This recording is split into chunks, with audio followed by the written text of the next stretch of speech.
If you need to upload files to a shared Google Drive folder, this quick tutorial will walk you through the whole process step by step. It's very simple once you know where to click, and in just a minute or two, you'll be able to add files to a shared folder from your computer without any confusion. If this video helps, please hit like and subscribe for more easy tutorials just like this. Let's get into it. First, open your web browser and go to drive.google.com.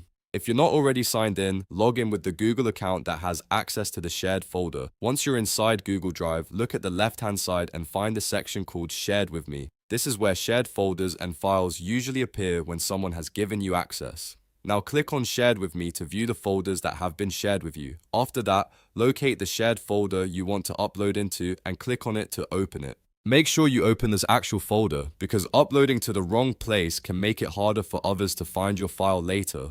Once the shared folder is open, look toward the top left area and click on New. This opens the upload menu inside Google Drive. From the options that appear, click File Upload. If you need to upload an entire folder instead of a single file, you could choose Folder Upload. But for this video, we're focusing on a file upload. After you click File Upload, a window will open showing files from your computer. Browse through your folders, find the file you want to upload, click it once to select it, and then click Open. Google Drive will start uploading the file into that shared folder automatically. Depending on the size of the file and your internet speed, the upload may take a few seconds or a little longer. You'll usually see a progress indicator while it uploads. Once it finishes, the file will appear inside the shared Google Drive folder, and anyone with permission to access that folder should be able to see it. That's really all there is to it.